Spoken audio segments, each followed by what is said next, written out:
Hi, I'm Yulia, and this is the News Brief, possibly the last one on this channel. And today we're going to be talking about how Russia is escalating its rhetoric in Eastern Europe, in Western Europe, and in Northern Europe, and what that means for the world and how we should be responding to it. And of course, we're going to discuss it together in the comments, so you don't have to suffer alone, and I don't have to suffer alone. So please, if you have anything at all to say, don't hesitate to do so down below. Let's go. Let's start with some positive bits, and that is Ukrainian Black Sea adventures. And by that I mean Ukraine has been striking Russian military infrastructure in the Black Sea. Ukraine has invented a bunch of different drones that are able to, cost Russia its fleet, which I'm going to come back to the early 2023 jokes and say that the country without a navy has completely destroyed Russia's navy.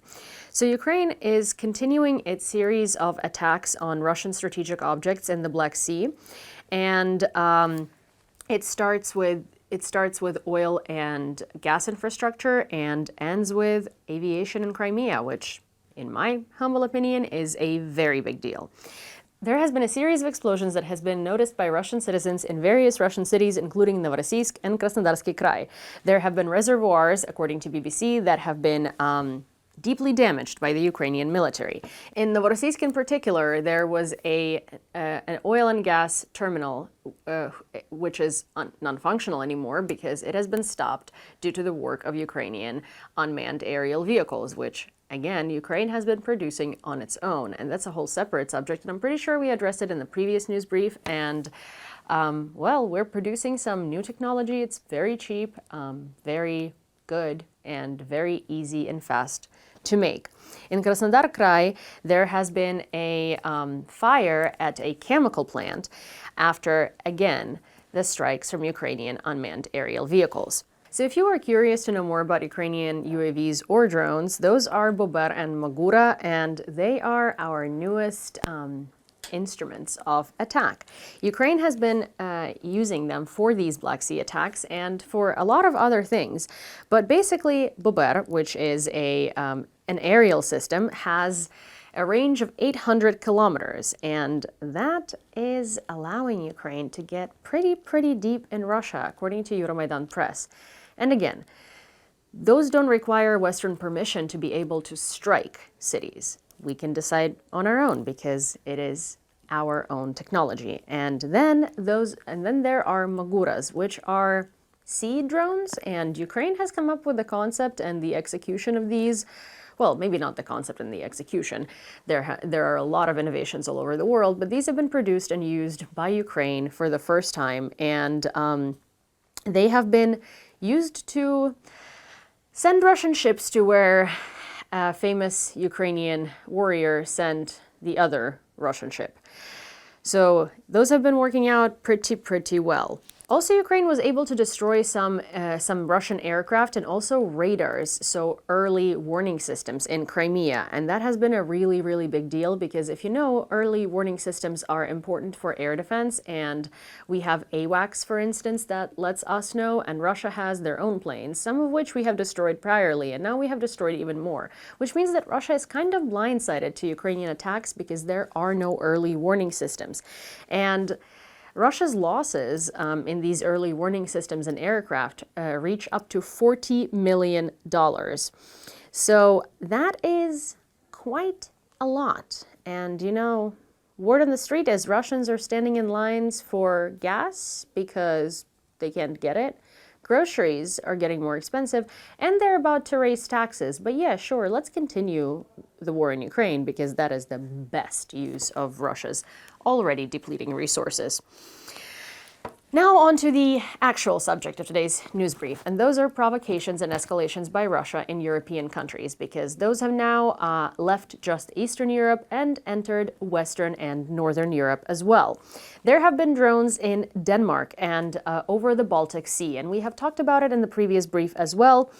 But basically, on September 22nd and 25th, there have been unidentified UAVs, and I mean we can identify them to Russia, that basically resulted in the closure of airports in Copenhagen and Aalborg, according to The Guardian.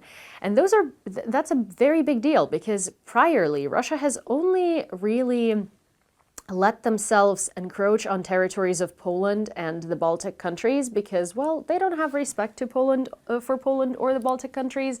And those provocations were done to see if NATO has respect for these countries, because in Russia's playbook, they don't. But we saw that that's not the case, and Donald Trump himself, in a striking and shocking change of rhetoric, said that actually, if there are any aircraft or any UAVs or anything aerial or anything that's considered a threat to NATO territory, then NATO should take it down without thinking. So that's a very strong message to Russia that actually, yeah, we do care about these countries, and it doesn't matter what you do. We're just going to first take care of it and then talk about it. Then there was also a Russian aircraft that actually flew by the Bundesmarine frigate during the Neptune strike training. And that's according to Deutsche Welle. And that, again, is a provocation because that is a military training for German Navy. And Russian aircraft has no reason to be there. Meanwhile, Hungary is, as always, Europe's little, you know that one uncle that everybody absolutely hates but has to see on Thanksgiving? That's Hungary, and Hungary has been really playing its role really freaking well. Budapest is still incredibly dependent on Russian oil and Russian gas, and Budapest is still buying it in large quantities. And of course, they're, as per usual, delaying and sabotaging further sanctions on Russia, because that means that they would actually have to do what the rest of Europe did and diversify their gas and oil investments. But it's kind of hard to do when your entire political power depends on Russia. There's going to be a huge election in Hungary, and according to a lot of polls and a lot of Hungarians that I anecdotally know myself, so we're not necessarily going to stick to that, but we're going to stick to polls, Viktor Orbán potentially might lose that election to Péter Magyar. And Hungarians are excited. Magyar is actually a democratic leader. There might be change coming to Hungary soon, so we might need to stop villainizing them, so maybe start getting used to that. And Orbán and his family are quickly and swiftly sweeping up their assets, moving. His daughter and her husband already moved to the United States. Why would you do that if you have nothing to hide and you didn't do anything wrong in your massive tenure as a president? And of course, Orbán still continues on insisting that Hungary is excluded from the sanctions narrative and given a special status so they can continue funding Russia's war against Ukraine by buying their oil and gas. Now, if Hungary does stop sabotaging sanctions on Russia, that is actually going to be a huge blow to them because they are already economically struggling. All of those sanctions that I was talking about in the beginning of this brief are giving Russia's economy a run for its money because, again, we are destroying oil infrastructure, we're destroying gas infrastructure, we're destroying Russian Navy, we're destroying Russian radar, so they're losing millions and millions of dollars in their military weaponry and technology, and they're also losing millions and millions of dollars in export capabilities and in processing capabilities. Ural's oil has gone up 2.3% in prices after the attack on Novorossiysk, and that's according to Financial Times. And the processing of oil in Krasnodar Krai has temporarily been cut by whopping 12%. Now, Ursula von der Leyen and Trump are actually being quite surprising in all of this, and they are consolidating their rhetoric and starting to sound very similar, which, to be honest, is terrifying because Donald Trump using punctuation and saying realistic things about Ukraine that are true and encouraging is kind of terrifying. It's kind of like the devil starting to preach gospel. You know, that's pretty much how I see it. The European Union and the US are synchronizing their rhetoric as to the Russian provocations and the response to them. Ursula von der Leyen basically said that the option of taking down Russian aircraft in the European sky is on the table. And also they're talking about shooting them down on approach and really just having a direct protocol. And that's according to CNN. Meanwhile, according to Politico, von der Leyen even said that there should be a hotline with Trump after his statements to Politico and his recent rhetoric in support of Ukraine, saying that Ukraine can return all of its territory back, and saying that these aircraft and any sort of attack or threat to NATO should be immediately neutralized. But that brings us to the larger picture, which is the hybrid threat of Russia in Europe. There have been lots of fires at storage facilities, at industrial facilities in Birmingham,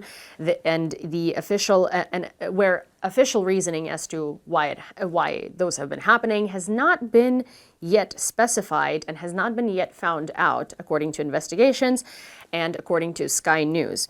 Also, Polish special services have been warning about the Russian hand in similar circumstance. And we know that these hybrid attacks have been happening for the past 3.5 years, well, so outwardly, but genuinely since 1991. A lot of these things and a lot of these coincidences and a lot of these weird happenings have definitely been tied to Russia. And there is this thing that I talked to with one of my interviewees on this channel. And that was that, one of the reasons why it's so hard for the world to support Ukraine unequivocally is because the threat doesn't necessarily spread onto them. Because there are no Russian tanks in their cities, there are no Russian airplanes in their sky, there are no Russian drones blowing up their buildings. But that is now slowly changing. There are now Russian drones on territories of countries we could never imagine Russian drones to be. There are now Russian airplanes encroaching in military training. And here is the honest and hard truth. Russian tanks don't have to be rolling through your cities in order for Russia to invade you or meddle in your politics. We know that hybrid warfare has been done masterfully by Russia. Russia has been installing politicians. Russia has been sabotaging elections. Russia has been putting together narratives to divide countries. And those narratives have taken their own shape through the mouths and brains of people that consume them. And they have started creating their own unexpected problems that even Russia couldn't foresee. So the threat of Russia in your country is very real. Just because their tanks are not there and you cannot imagine a military invasion from them doesn't mean that Russia cannot sabotage you, your life, and your comfort. They have been doing it, and now they're doing it more rapidly. So this is the right time to act. This is the right time to act decisively, and this is the right time for all European countries to stand in solidarity and to put an end to Russia as a threat once and for all. That's all I have for you for today. Thank you for watching this news brief. I would say please like and subscribe and turn on all of your notifications, and of course send this video to a friend and leave me a comment or two. But I'm not sure about that.